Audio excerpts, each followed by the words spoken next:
Disebutkan dalam sebuah syair Ibnu Taimiyah, beliau mengatakan, "Idza kana hadza kafiran ja'a dhammuhu bitabbat yadahu fil jahimi mukhallada ata annahu fi yaumil itsnaini daiman yukhaffafu anhu lis-sururi bi ahmada famadh-dhannu bil abdil ladzi tula umrihi bi ahmada masruran wa mata muwahhida."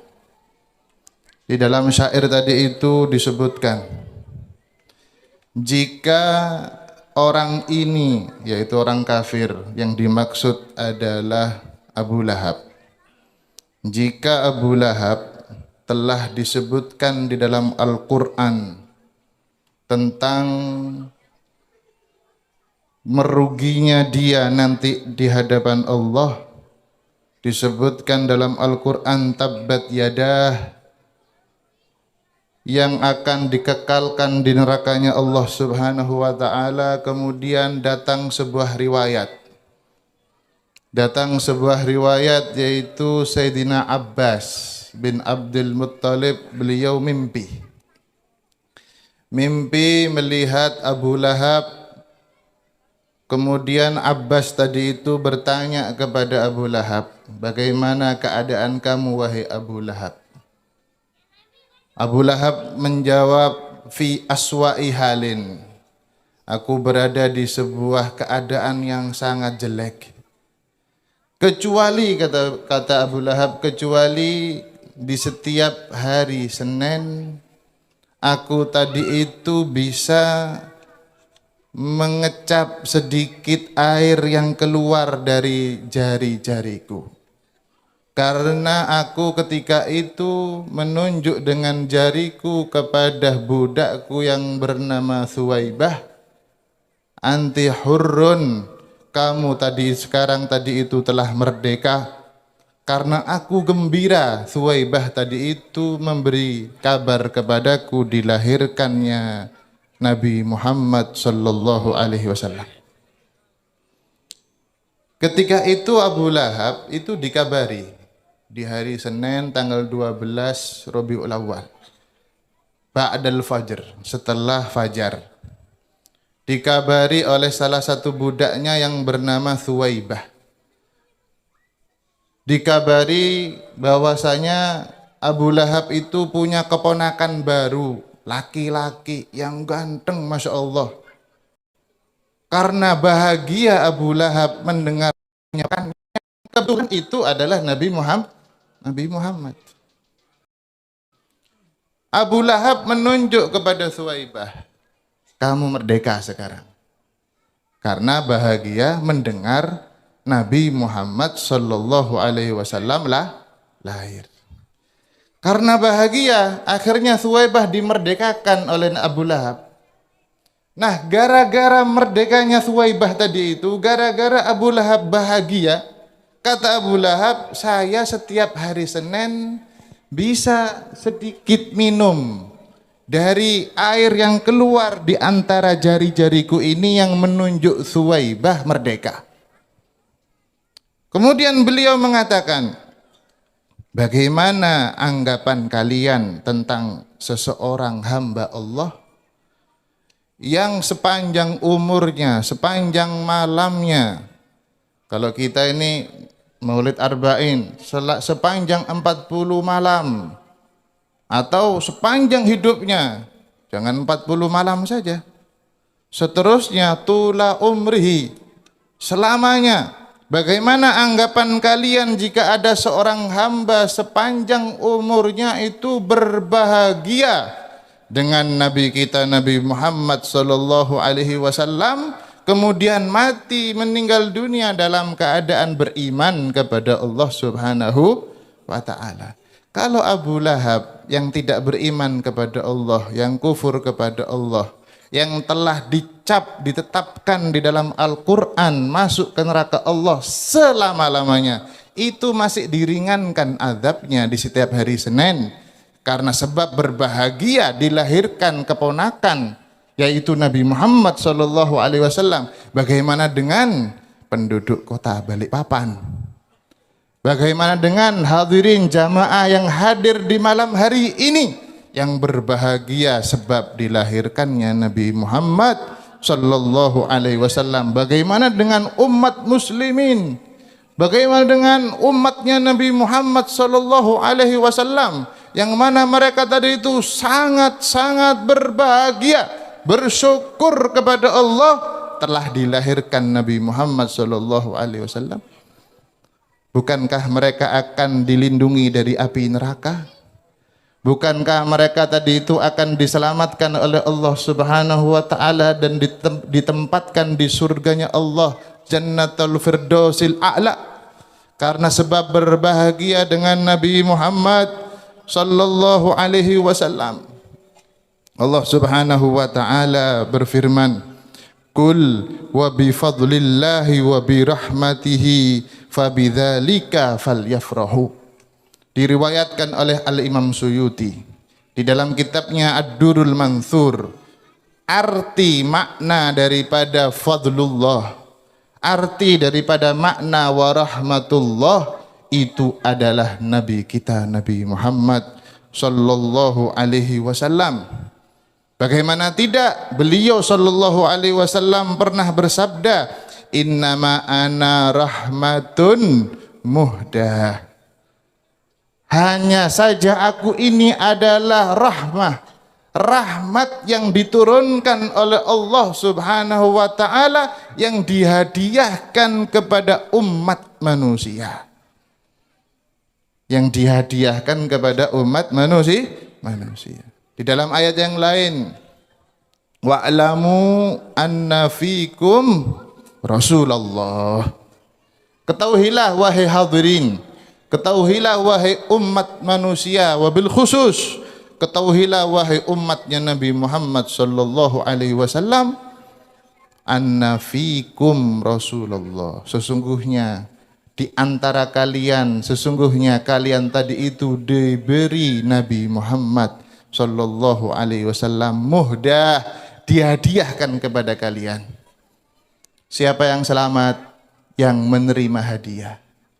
Yang menolak hadiah tidak selamat. Siapa yang selamat? Yang menerima hadiah, yang beriman kepada Nabi Muhammad, yang mengikuti sunnah-sunnahnya Nabi Muhammad, yang berbahagia dengan dilahirkannya Nabi Muhammad sallallahu alaihi wasallam, yang mengikuti dengan istiqamah syariatnya Nabi Muhammad sallallahu alaihi wasallam. Siapa yang tidak selamat? Yang menolak hadiah, yang menolak hadiah yang dikirim oleh Allah Subhanahu wa taala kepada umat manusia, menolak untuk tidak beriman, menolak untuk beriman kepada Nabi Muhammad, menolak untuk mengikuti syariat Nabi Muhammad, menolak untuk bahkan bersolawat kepada Nabi Muhammad sallallahu alaihi wasallam. Kita bersyukur kepada Allah, di malam hari ini kita dimudahkan lisan kita dimudahkan mulut kita untuk memperbanyak solawat kepada Nabi Muhammad sallallahu alaihi wasallam. Salah satu bentuk kita berbahagia dengan dilahirkan Nabi Muhammad sallallahu alaihi wasallam adalah dengan memperbanyak solawat kepada Nabi Muhammad sallallahu alaihi wasallam. Salah satu bentuk kita berbahagia dengan dilahirkan Nabi Muhammad sallallahu alaihi wasallam, kita tadi itu mempelajari daripada biografinya. Salah satu bentuk kita berbahagia, bersyukur kepada Allah Subhanahu wa taala bahwasanya kita diberi hadiah Nabi Muhammad sallallahu alaihi wasallam, yaitu kita dengan mengikuti daripada ajarannya. Kita tidak melakukan apa yang dilarang oleh Nabi Muhammad sallallahu alaihi wasallam. Oleh karena itu Nabi Muhammad sallallahu alaihi wasallam pernah bersabda, "Innama ana rahmatun muhdah, bu'ithu birraf'i qaumin wa khafdi akharin."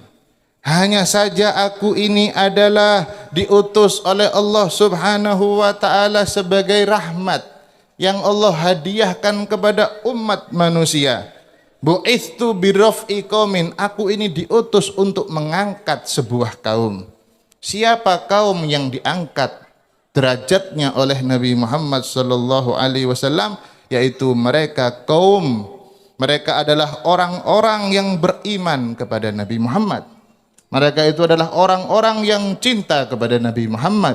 Mereka itu adalah orang-orang yang senantiasa istiqomah melaksanakan sunnah-sunnahnya Nabi Muhammad sallallahu alaihi wasallam, meskipun mereka itu adalah orang-orang yang lemah, meskipun mereka itu adalah orang-orang yang miskin, meskipun mereka orang-orang itu adalah orang-orang yang tidak punya harta duniawi, tetapi dengan imannya kepada Nabi Muhammad, dengan imannya, dengan cintanya kepada Nabi Muhammad, diangkat derajatnya oleh Allah Subhanahu wa taala.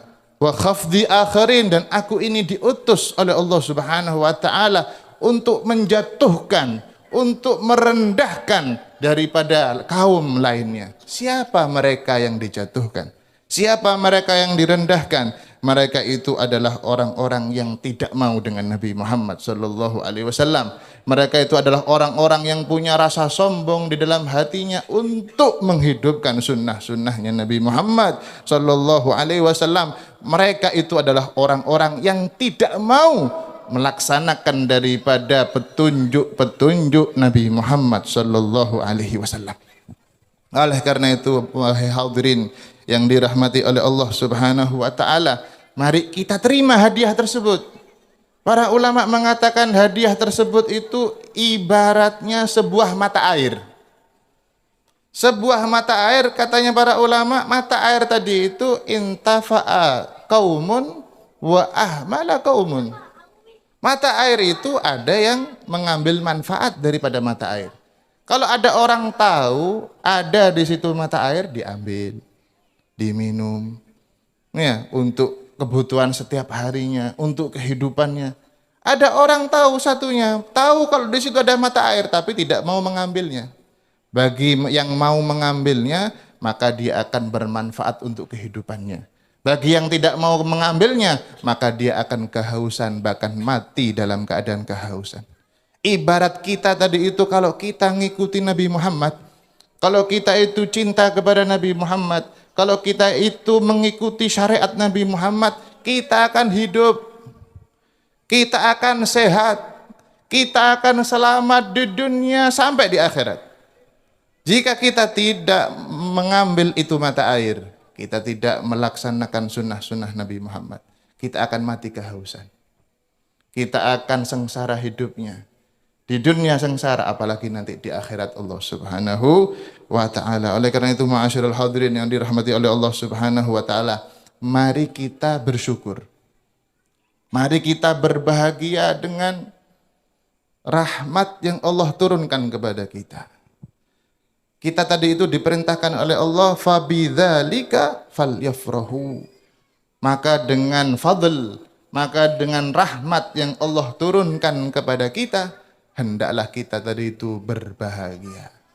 Hendaknya kita tadi itu berbahagia, senang karena kita diberi nikmat oleh Allah Subhanahu wa ta'ala. Kalau kita dapat nikmat dari Allah Subhanahu wa ta'ala, dapat nikmat duniawi misalkan, apakah kita tidak senang? Senang tentunya. Tiba-tiba ada yang ngasih uang kepada sampean, 1 koper uang penuh. Senang. Loh, ini adalah dunia. Ini adalah sesuatu pemberian yang fana, tidak kekal, tidak bisa menyelamatkan kita nanti di hadapan Allah Subhanahu wa ta'ala. Loh, kalau kita itu dikasih hadiah oleh Allah, hadiah yang menyelamatkan kita dari kebodohan, dari kesesatan, dari api neraka, apakah kita tidak bahagia dengan hadiah tersebut? Apa hadiah tersebut? Adalah Nabi Muhammad sallallahu alaihi wasallam. Seharusnya kita berbahagia. Katanya Al-Imam Ibnu Hajar Al-Haytami mengatakan, kalau kita berbahagia dengan dunia yang sangat remeh dan hina, maka seharusnya kita lebih dan lebih berbahagia ketika kita mendapatkan rahmat yang kekal, yaitu Nabi Muhammad sallallahu alaihi wasallam. Cuma kadang-kadang kita itu ketika berbahagia, meluapkan rasa kebahagiaan kita tadi itu dengan mendapatkan nikmat kepada Allah Subhanahu wa ta'ala, itu salah. Kadang-kadang kita luapkan itu kebahagiaan dengan bentuk maksiat.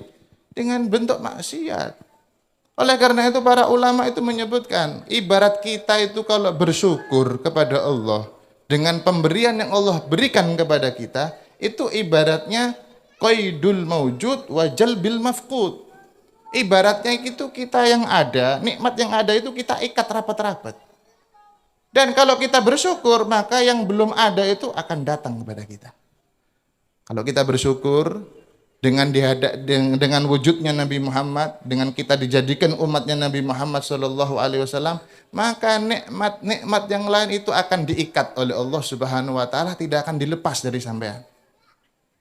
Tapi kalau kita tidak bersyukur dengan adanya Nabi Muhammad SAW, maka nikmat-nikmat yang lain itu akan dilepas oleh Allah Subhanahu Wa Taala, tidak lama akan lepas dari sampean semuanya.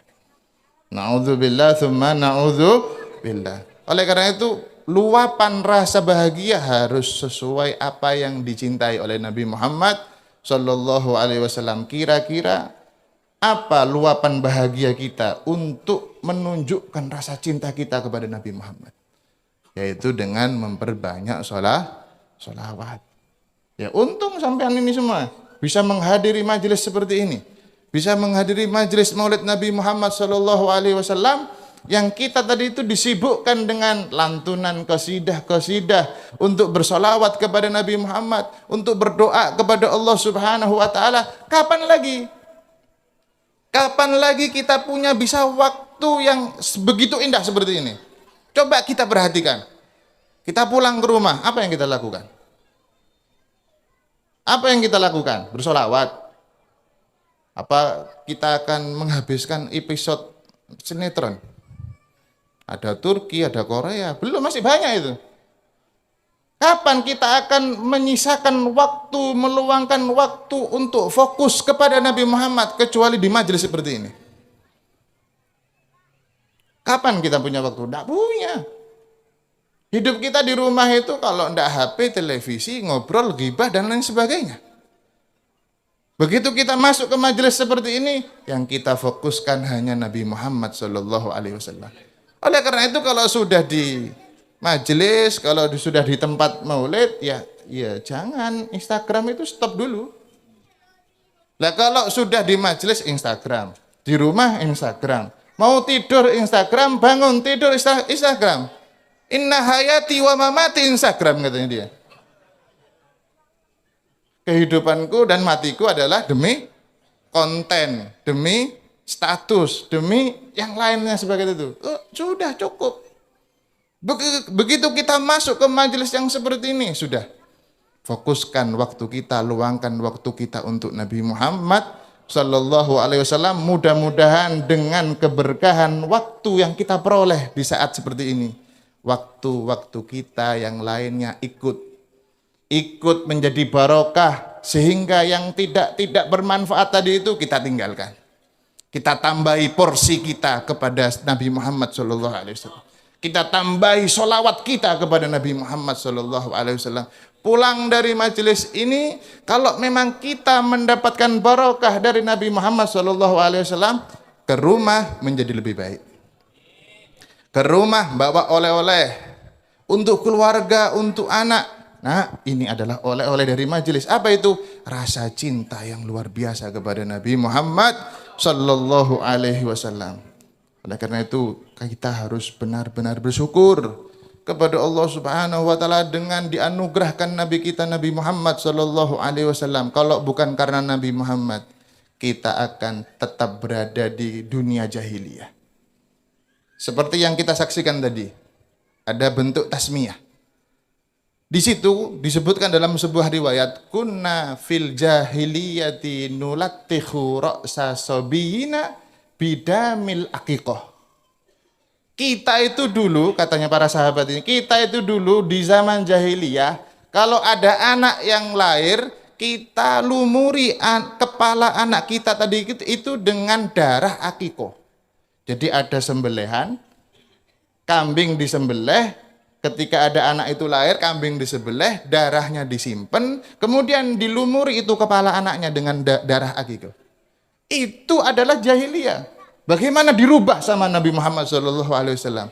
Faja'al Islam, kata para sahabat. Kemudian datang itu agama Islam, dirubah sama Nabi Muhammad SAW. Tsumma nunattikhu ra'sa sabina bizzafaron. Kemudian kami melumuri kepala bayi-bayi kita dengan wangi-wangian.